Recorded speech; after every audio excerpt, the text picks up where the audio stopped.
Listen, man, whatever agent is talking to the most property owners with the best intentions and then build a brand around that is going to win.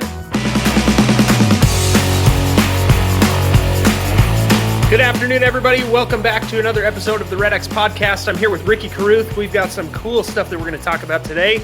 Ricky, you've been on the podcast before, but welcome back. Thanks for being with us. Oh, man, dude, it's always a pleasure, bro. Always a pleasure. I don't care if you're like, okay, I want to call expires for sale by owners, pre-foreclosures for rent by owners, GeoLeads. Like, it doesn't matter to me kind of where you go. If you think in your head, if you can create some kind of excuse to call someone, like agents will be like, okay, there's a new listing in this neighborhood. I'm going to call that neighborhood. Great. Yeah. Some agents reach out to me and they're like, Ricky, there's a sale over here in this neighborhood. Should I call it? I'm like, yeah. Another agent's like, hey, a deal fell through in this other neighborhood. Should I call the neighborhood? Sure. It's like they create these excuses to call people, and really the bottom line is that there is an excuse to call every single property owner out there. You know what I mean? Like something sold around them, something went under contract, something was newly listed around every single property that there is. You may have a buyer for something. You may have, there's so many, reasons. I mean, you can even call non-real estate related. I mean, we had two hurricanes come through and miss us, went to the far west. I could have called property owners down here and talked to them about the hurricane and check on them and see if there's something I could do to help them. And then that conversation, the objective of the call is to open up a conversation just to see where it goes. Because at the end of the day, we're just trying to become friends with this person. You know what I mean? You're saying it's easy to find that excuse to call out to anybody. There's an excuse to call every single person. Listen, man, whatever agent is talking to the most property owners with the best intentions and then build a brand around that is going to win, right? I look at it like this. If I have 5 really great conversations every day, 5 days a week, okay, and I build a little bond with those 5 people, really let them know I care, grab that email address. That's 100 in a month, 1,200 in a year, 24 in 2 years, 36 in 3 years. I am now the #1 agent in my area, and nobody knows how I did it. And it was all from having 5 little measly conversations that went nowhere. You know what I mean? So people think, oh, I did a call session. I made 100 calls. I didn't get anything out of it. And I'm like, well, did you talk to anybody? They're like, yeah, I talked to 10 people. I'm like, cool. Did you have any really great conversations? Yeah, 5. And I'm like, well, do you understand each one of those people are worth 10 to 20 deals to you over the life of your career. You just did 50 to 100 deals over the next 20, 30 years. You just did 50 to 100 deals today, right? You just initiated that process of them buying something in 2 years, referring 3 people to you, reselling that property and upgrading, right? Referring 3 more people to you. You know what I mean? My people in my database, they know that it's a bulk email, but see, I sit down every week and I actually come up with what I'm going to say, and I actually create the content and write the little blurb, and I set it all up and send it out, so they know it's bulk, but they still feel a little bit of that Ricky in there. They still get a piece of me. It's not a generic drip, okay, about how to cook shrimp etouffee. All right, what color you're going to paint your walls in the fall to get the best return on. Nobody cares about the 10 buying tips, okay, 10 home buying tips of 2020.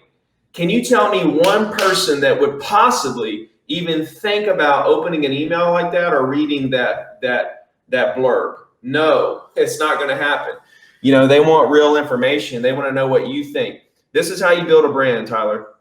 Okay. By giving your 2 cents on whatever's going on at the time. People want to know what you think. When you tell people what you think via social media, see, I view my weekly email as a social media platform. It's a place where I post original, consistent content. That's the key to a personal brand. Consistent, original content, or whatever platform that you're trying to grow your personal brand on. What am I going to do? Call 19,000 people and check on them? Right. See, here's what you need to understand, Tyler, that when you build your business, you need to figure out a way to scale yourself and scale your personality. Okay. It's called scalability of your personality. Okay. Because everybody's personality is unique. Okay. And you have to build your brand around who you are. See, I'm just a hardworking maniac, and people love that because they know when they call me, then it's on. You know what I'm saying? Like, they need a property, they want to sell something, it's done deal. You know, and they know that if they refer somebody to me, that it's a done deal. So I built my brand around that. Okay, so you have to learn how to scale yourself. So what happens is that as you're going, a lot of agents, they start their business and they get into this thing where they want to call their past clients and stuff every so often. You can't scale that. I did it in the beginning of my career, and it's great to do in the beginning of your career. But as you grow and your database grows, you can't do that because your past clients, you know, the regular normal cold call, and you may know the exact statistics, but you're going to be on the phone with those people for an average of 2 to 3 minutes.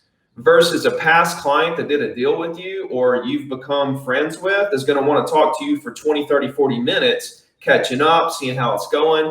There's no way that you can call. At some point, your database will get to the size. Not only will your database get to a size where it's not scalable at all, but also because of that, you're busier doing deals. It's like you're busy. You're too busy to even call, even if your database is 500 or 100 people.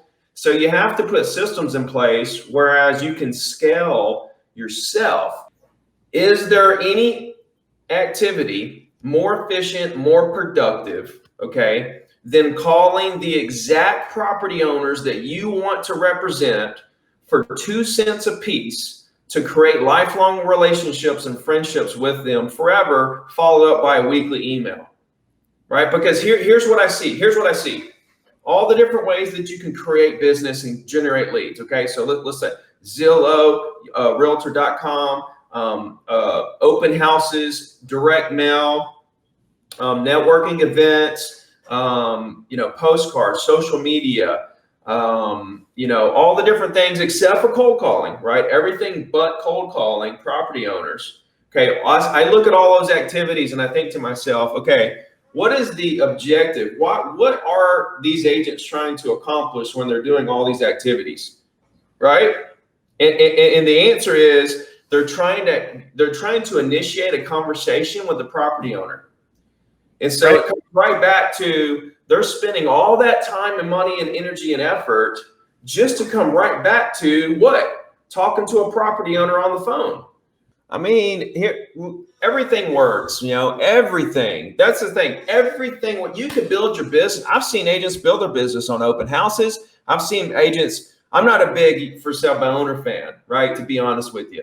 I've seen agents build massive businesses on for sale by owners. I've seen agents build massive businesses on Zillow Leads. I've seen agents build massive businesses on just direct mail. Only direct mail. They won't call, they won't do anything. Just send direct mail. People call them, they do deals, and they have massive businesses. So everything works. Okay. That's a given. Right. Okay. But here's the problem with the industry, and especially new agents. They come in and everybody's trying to tell them different things to do. Oh, you should do this, you should do that. And they don't know what to do. So they become overwhelmed. And there's like 10 things that they could do, and all of them work. But the problem is they spread themselves too thin across too many activities, and they don't really become a master at any of these activities. And they end up in a really bad position because they're not really going all in. What you have to do is you have to pick out the top 2 or 3 things. And you know that you're losing business by not doing the other things. Like, I know that if I was doing more social media for my real estate business, I would get business from that, right? But I can only focus on the top 2 or 3 things and really horn in and master those things. For me, it's a weekly email, and it's calling and following up and selling properties.